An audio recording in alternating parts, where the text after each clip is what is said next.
सियासी राह है इलेक्शन में जाने की, इलेक्शन लड़ने की, क्या वो हमवार होने जा रही है? नजमुल साकिब साहब, क्या लगता है आपको? हमवार होने जा नहीं रही रामीन, हमवार तकरीबन हो चुकी है। नहीं, लीगल और ये तकरीबन जो है वो इसलिए कि कुछ चीज़ों में टाइम लगता है। जाहिर है कि एवन फील्ड होगी, फिर उसके बाद अल अजीज़िया आएगा, फिर उसके बाद वो जो एक पख लगी हुई है, कुछ वकील कह रहे हैं कि जी ये 5 साल की चूँकि मुद्दत पूरी कर चुके, लिहाजा ये प्राइम मिनिस्टर बन सकते हैं, कुछ इस तरफ की बात है। जो मामला जाएगा आपका सुप्रीम कोर्ट में और वहीं पर ही फैसला होगा, और इसकी इंटरप्रिटेशन जो है वो ठीक तरह से तो सुप्रीम कोर्ट ही कर सकती है। इससे पहले कि थोड़ा सा इस पे और आगे जाएं, एक खुशखबरी जो मुझे आज नजर आई सुप्रीम कोर्ट के हवाले से। सुप्रीम कोर्ट के जो हमारे चीफ जस्टिस साहब हैं, उन्होंने अपनी 2 महंगी गाड़ियां वापस कर दी हैं कि इनको जो है वो ऑक्शन कर दिया जाए। बिल्कुल। दुआ ये है कि ये ट्रेंड जो है कुछ इस तरह जो शुरू अगर हो गया है, कहीं से भी हुआ है, तो अल्लाह करे कि जितने भी हमारे साहिब इक्तदार लोग आज के हैं या बाद के हैं, उनको ये ख्याल आए कि बड़ी गाड़ी से आदमी बड़ा नहीं बनता, आदमी बड़ा होता है। वो पैदल भी चल रहा हो तो वो बड़ा होता है, साइकिल पे भी हो तो बड़ा होता है। ये गाड़ियों वाड़ियों की शान जो है, और उन्होंने वो कहा कि ये किसी और मकसद के लिए इनको इस्तेमाल किया जाए जो कि अवाम के उसमें, तो ये खुशखबरी थी। अच्छा, अभी जो एक बात मेरी रह गई ना, पीटीआई की आप बात कर रही थी और आप कह रहे थे कि जी राव साहब ने भी और मोहम्मद अली साहब ने भी कि उनके ये मसाइल हैं, उनके वो मसाइल हैं।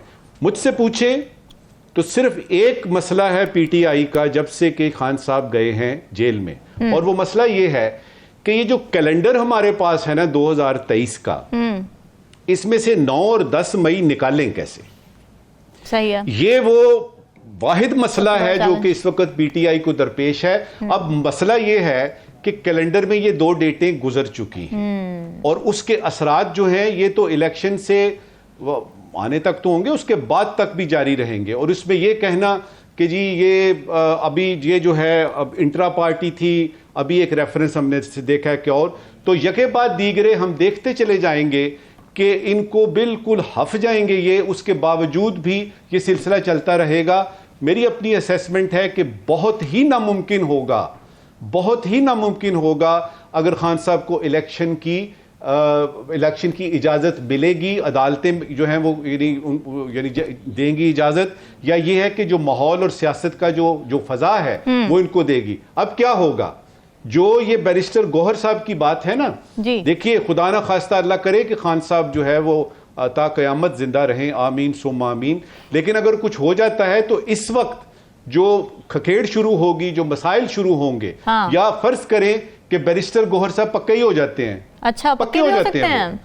जिस तरह हमारे यहाँ होता है कि आप प्रेसिडेंट बनाते हैं। बेनज़ीर भुट्टो ने, शहीद ने जो है वो लगारी साहब को प्रेसिडेंट बनाया, वो अंकल कहती थी, पता लगा वो पक्के हो गए हैं और उन्होंने फिर बेनज़ीर को निकाल दिया। हमारे यहाँ तो ऐसी कितनी मिसालें सिर्फ पाकिस्तान में हैं।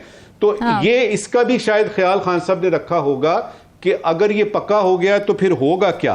एक खबर आपको देनी है जी जी, ये सारे ये असेसमेंट के बाद, और वो ये है कि हमने देखा कि सदर मुमलिकत खत लिखते हैं ईसीपी को, इलेक्शन कमीशन ऑफ पाकिस्तान को, और उधर से एक बड़ा रूड सा जवाब आता है। ये वो वक्त है जबकि ईसीपी प्रेसिडेंट ऑफ पाकिस्तान के दफ्तर से ऊपर नजर आया, सुप्रीम कोर्ट के ऊपर नजर आया, क्योंकि सुप्रीम कोर्ट कह रही है 90 दिन में होने चाहिए, वो कहेंगे जी नहीं फलाना 27B और फलाने एक्ट के मुताबिक हम फैसला करेंगे।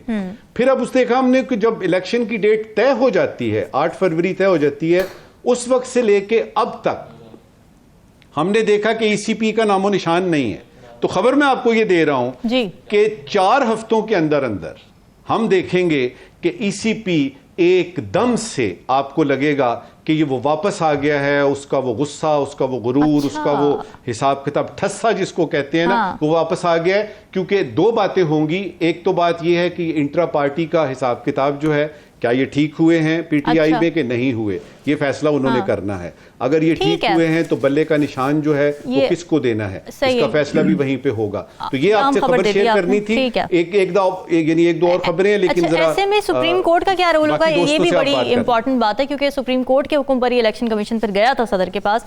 अच्छा राव खालिद साहब, ये एवनफील्ड में एक्विटल हुआ, अब उसमें जो आर्ग्यूमेंट्स थे वो ये थे कि जी शवाहिद नहीं मिले, प्रॉपर्टीज़ नवाज शरीफ के नाम है, ये साबित नहीं हुआ, फिर बच्चे तो वालिद के ज़ेरे कफ़ालत होते हैं। इस अमूमी बात पे फैसला सुना दिया गया, सज़ा दे दी गई, तो नैब की क्रेडिबिलिटी पर अब ये कितना बड़ा सवालिया निशान है?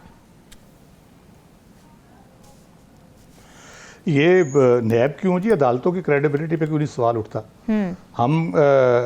आप शुरू हो जाएं जी हुदैबिया से। हुदैबिया में सागदार साहब ने बयान हल्फी दिया, मजिस्ट्रेट के सामने खुद लिख के दिया 40 सफ़े का, जिसमें हुदैबिया के सारे सबूत उन्होंने अपने तौर पे दिए और गवाहियाँ थी, उसमें सब कुछ था। उसका ट्रायल हुआ, उसका फाइनली अपील में नहीं गया नैब, फिर जाके एक स्टेज आई जब मियाँ साहब इक़्तिदार में, तो उन्होंने सोचा कि अब अपील में जाने की ज़रूरत ही नहीं है, क्यों अपने गले में मुसीबत डाले। तो वो जब सुप्रीम कोर्ट में गया, काजी फायजी साहब ने उसको कहा कि जी ये क्या किस्म का लेके आ गए, उसको फारिग कर दिया। लेकिन अकाउंटेबिलिटी क्यों नहीं होती अदालतों की? जो अदालतें इन फ्रिवलस चार्जेस के ऊपर सज़ा देती हैं, जो कौम के मुल्क के रिसोर्सेज इस पर सर्फ होते हैं, जो ज़ेनी टॉर्चर अवाम को किया जाता है, हमारे रोज़ किस्से सुना सुना के वो ये हो गया फलाना नाहल, और वो धड़ाधड़ ढोल बजाया जा रहा होता है हर जगह के ऊपर। तो वो जो अवाम को टॉर्चर, ज़ेनी टॉर्चर होता है, अदालतों के वसाइल, कौम के वसाइल सारे खर्च होते हैं इन सारी चीज़ों के ऊपर। आखिर पे पता है 5-7 साल सज़ा भी दे दी, डिस्क्वालीफाई भी कर दिया, उसके बाद पता चलता है कि नहीं ये तो बिल्कुल गलत हुआ था। तो कौन जिम्मेदार है उसका तो तयन करना बनता है कि नहीं बनता। हायर जुडिशरी नोटिस लेगी, अगर हायर जुडिशरी कर रही है उसका नोटिस फिर कौन लेगा? अगर सुप्रीम कोर्ट में जाके वो हो जाता है सारा, ये बुनियादी तौर पे पूरा ओवरऑल जो सिस्टम है हमारा, ये उसके प्रॉब्लम्स है। और उसमें हमारा इंतखाबी निज़ाम भी आ जाता है, क्योंकि इंतखाबी निज़ाम जो है वो जिस बुनियाद पे चलना चाहिए, जिस बुनियाद पे होना चाहिए, जिस तरह से पार्टियों को बनना चाहिए, पार्टियों के बाद जिस तरह इलेक्शन होने चाहिए, वो उसमें लोग इलेक्टेड से ज़्यादा सिलेक्टेड होना पसंद करते हैं, मंजूर नज़र होना पसंद करते हैं, तो फैली सियासत के वो आदी हो जाते हैं। तो तफैली सियासत में फिर यही होता है, कभी आप राइट साइड पे होते हैं, कभी आप रॉन्ग साइड पे होते हैं, कभी आपको केसेस भुगतने पड़ते हैं, कभी आपको केसेस से फिर निजात दिलाई जाती है। तो ये जो पूरा एक चक्कर चल रहा है इतने सालों से, कई डिकेड से, तो ये कहीं तो ख़त्म होगा। इसका किसने नोटिस लेना है? क्या आवाम ले? अगर आवाम लेने लगते हैं तो वो इंतखाबात में आके उनको भी पता चलता है कि उनके साथ हाथ हो गया। जब अदालतें कोई लेने लगती हैं तो हम सज्जाद अली शाह की अदालत हमने देखी, उस पर हमला हो गया और उनको फ़ारिग कर दिया गया, ब्रदर जजेस ने उनके खिलाफ बगावत कर दी। तो कौन करेगा इसका? ये किसकी जिम्मेदारी है कि ये सारे मसाइल, लोगों की इज्जतें उछाली जाती हैं, पगड़ियाँ उछाली जाती हैं लोगों की, सियासतदानों की ख़ास तौर पे, और उसके बाद पता चलता है कि जी हो सॉरी वो तो गलत हो गया, इसको वापस करना है। तो ये सारे केसेस को मेरा ख्याल है एक ओवरऑल सुप्रीम कोर्ट को, फुल कोर्ट को बैठ के ये सबको रिव्यू करना चाहिए। जितने केसेस आज तक हुए उसमें जो सजाएं दी जुल्फ़िकार अली भुट्टो से लेके मियां नवाज शरीफ तक, जो केसेस बने हैं, आसिफ जरदारी भी जेल में रहे 11 साल, उसके बाद पता चला कि उनका कसूर ही कोई नहीं था। तो ये किसके जिम्मे डालना है, किसके खाते डालना है? क्या हमने इसी तरह चलते रहना है या इसको किसी तरह हल भी करना है? तो बड़ी अच्छी बात है मियां साहब को रिलीफ मिल रहा है, अगर उनके साथ ज्यादती हुई उनको मिलना चाहिए रिलीफ, लेकिन इसका कोई हल भी निकलना चाहिए कि हर 5 साल बाद एक को पकड़ के रगड़ा दिया जाता है, 3 लोग उसके खिलाफ खड़े हो जाते हैं, फिर दूसरे को पकड़ के रगड़ा दिया जाता है, 5 लोग उसके खिलाफ खड़े हो जाते हैं। तो ये कब तक चलेगा ये सिलसिला?